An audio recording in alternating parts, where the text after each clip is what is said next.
fine. Just getting it a little closer.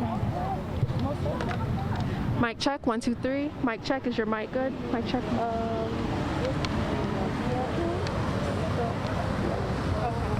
Try it again. Mic check, 1, 2, 3. Mic check, 1, 2, 3.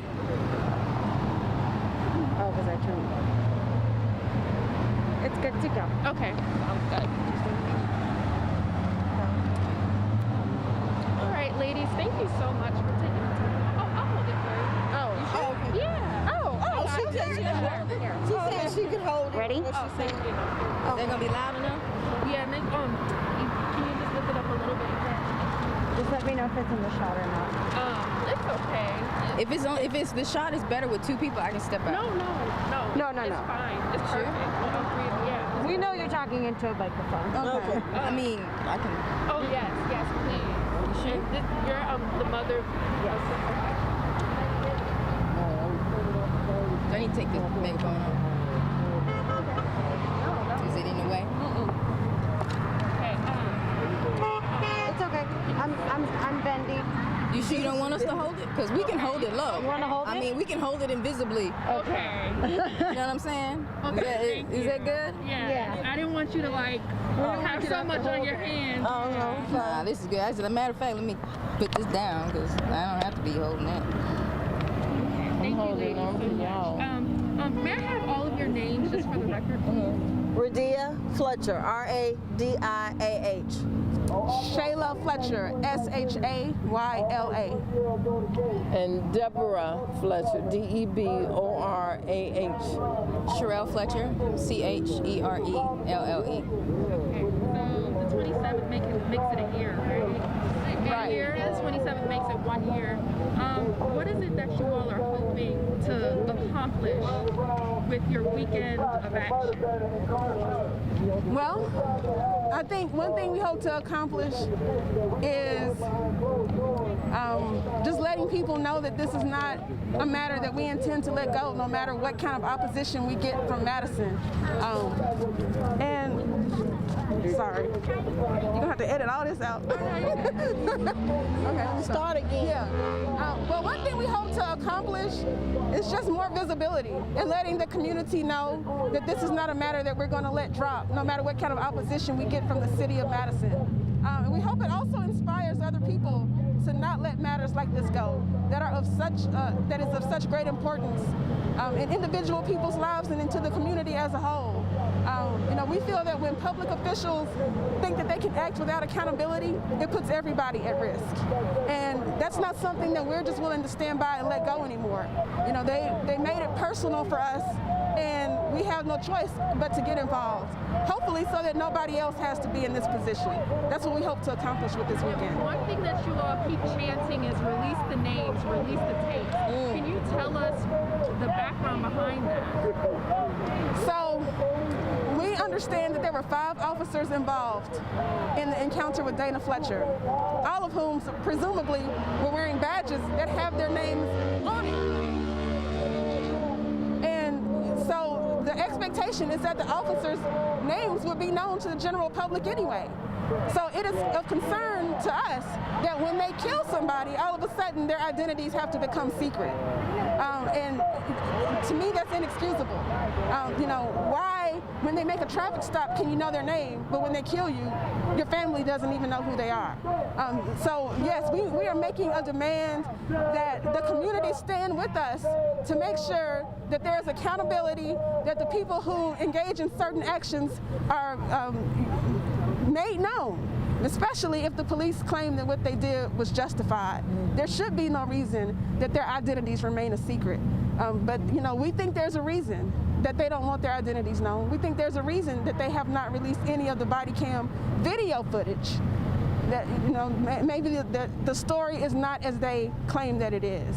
And so we are making an unceasing demand that they release the names and release the body cam footage. A couple more questions for me. Wow, I don't even know where to start. How does it feel knowing that you all have all of this support going into a year with demanding justice for Dana Fletcher? And then too, I see you all have pamphlets. I saw you, Mrs. Fletcher, passing out pamphlets. What exactly are those pamphlets too? Well, in terms of what it means to have the support of the community, well, I mean, it's nice to know that we have the support of the community. We would be here even if we didn't have that support, because this is a matter that is of such great importance to us that we're not going to let go.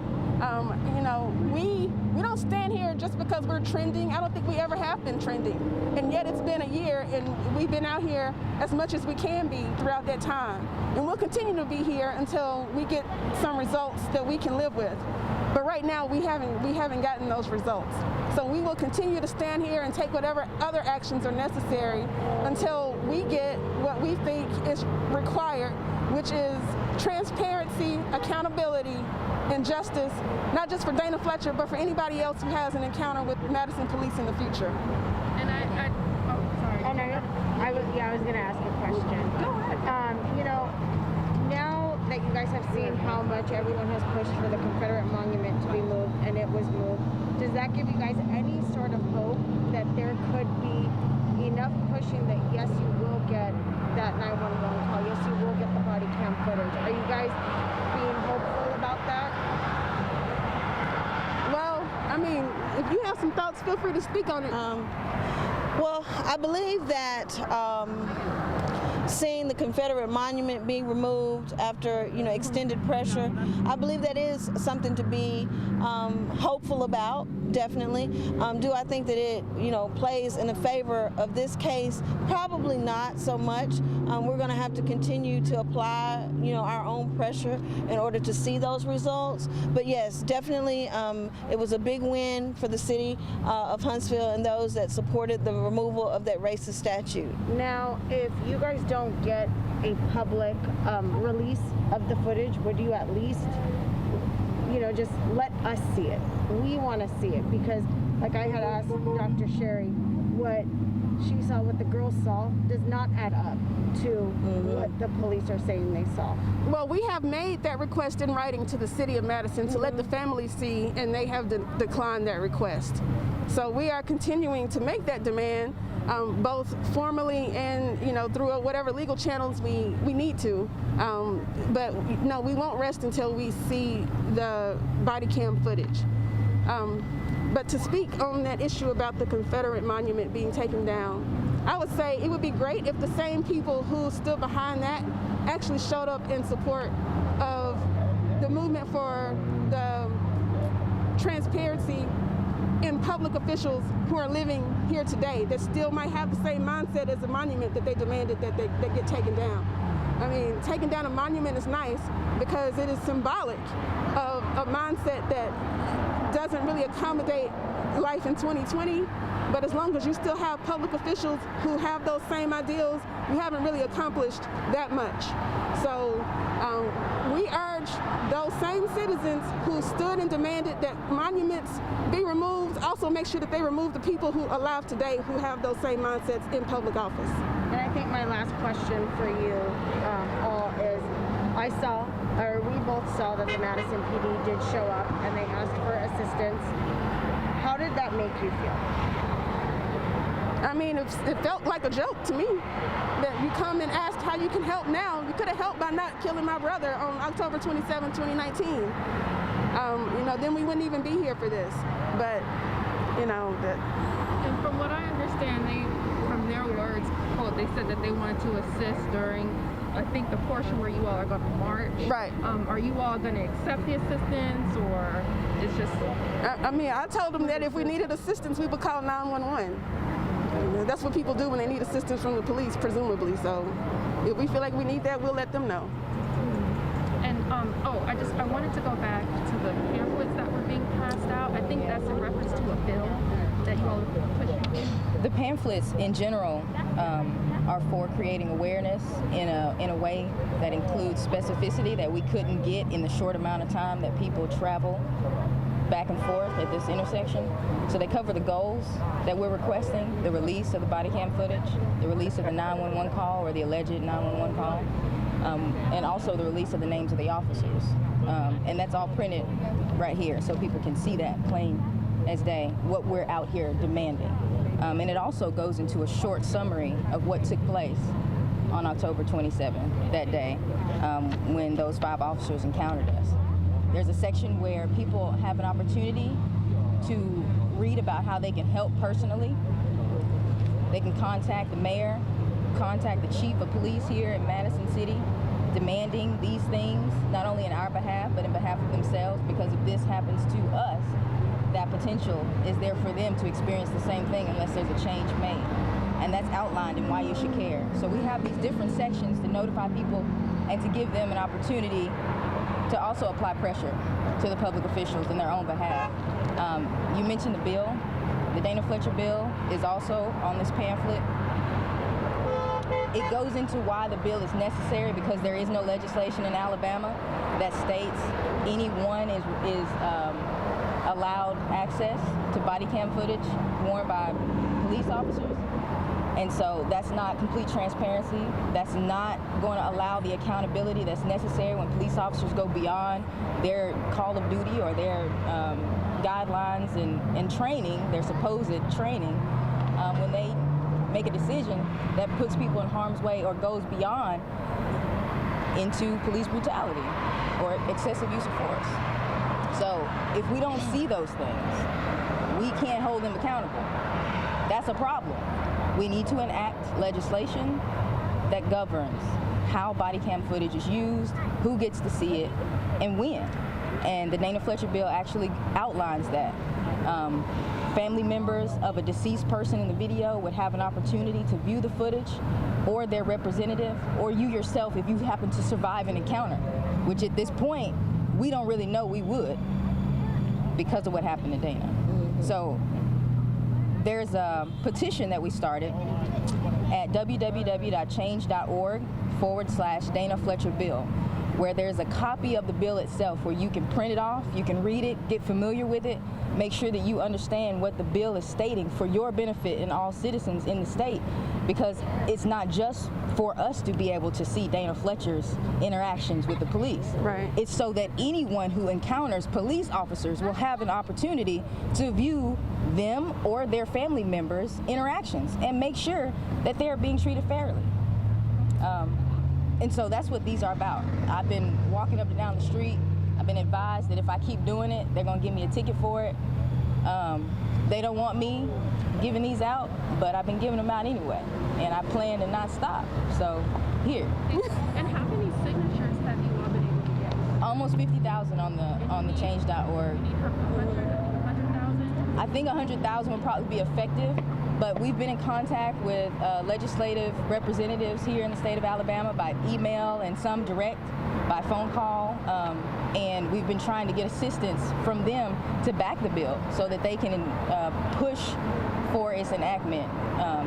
So we're still working on that. As many people that can join in, that can contact their state representative. We have postcard. We have postcards and emails. We also have, we created documents that all you need to do is sign and basically support asking or demanding for complete transparency and accountability through enacting this bill and the support for those legislators. And so we've made it very, very easy for people who want to support and want to acquire complete transparency and accountability. They can do very, very simple things to help themselves and their community. And being able to hand these out, it presents everybody with a unique opportunity to support in your own way. You can donate to the production of those. You can donate to the postcards that we're using to send to the legislators. You can print them out and send them yourself. You can sign the petition. You can share it on social media. These are very, very simple things that people can do that don't take a lot of time, that don't take a lot of resources. So if someone's willing and they actually have the heart to desire and get the fulfillment of complete transparency and accountability, they can do so. So this is why we are here. Those people that are driving up and down the street, we may not ever see them in our everyday life. But because we're here on Four Corners, we've been able to contact people and help the community demand for complete transparency and accountability. We've been able to help them become aware of this circumstance that they weren't aware of before, so that they can take a position that would help themselves and their families. So that's what that pamphlet is about. Thank you. And I think it's discouraging, or disheartening at least, that there are some legislators in the state of Alabama who today are pushing for the exact opposite in terms of body cam legislation. They want legislation that keeps body cam footage away from those people who need it the most in order to restore trust in police departments. Even some of these same legislators spoke out on the George Floyd matter and talked about how unfortunate it was and that they hope this never happens. Well, when you remove one of the greatest tools that there can be to ensuring that police officers are treating those that they come in contact with fairly, we have to wonder about the sincerity of such people. So, we just hope that Alabama stands behind complete transparency so that it can restore trust in police departments and also serve as a protection to those fine officers all across the state who do their jobs, bravely and with integrity, and whose names are being dragged through the mud by officers who don't hold those standards. I think that we are not going to change much. And the reason I say that is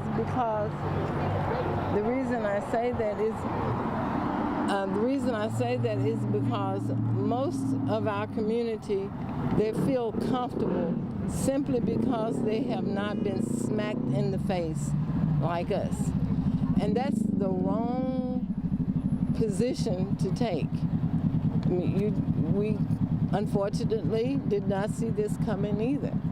But now that it has happened, our community should try to stand together to make things better for them. We have been protesting for years. You can go back 1921 when Tulsa was bombed. 1964, Malcolm X gave a speech and he talked about what it would take for us to have freedom. And here we are, 2020, still not free. You can move about, but you're not free. And I don't know how to impress upon people to make that happen. We're waiting for someone else to give us freedom. And that's not going to happen that easily. Now, in Dana's case, justice is going to be served. We're going to get there. One way is for them to admit what they've done, clear their consciences, and do the right thing. Do we have much hope that they will do that? I'm praying that it does happen that way. They're going to have, there are rumors that they've taken this amount of time to try to get their story straight, to make things better for them. We don't even know if they're still in Madison, the perpetrators of this crime. Do you know? Do you know? No, you don't know. They could be very well be gone. But someone has to answer for what was done to my son, Dana Fletcher, on October 27, 2019. Somebody has to answer for that. So as a summation, we would much rather be doing something else on Sunday, every Sunday. But we're here because we demand complete transparency and accountability, not only for ourselves, for Dana, but also for the community. We're giving the community an opportunity to stand with us and to stand for themselves and each other. And we hope that everyone will understand the importance of receiving that for themselves.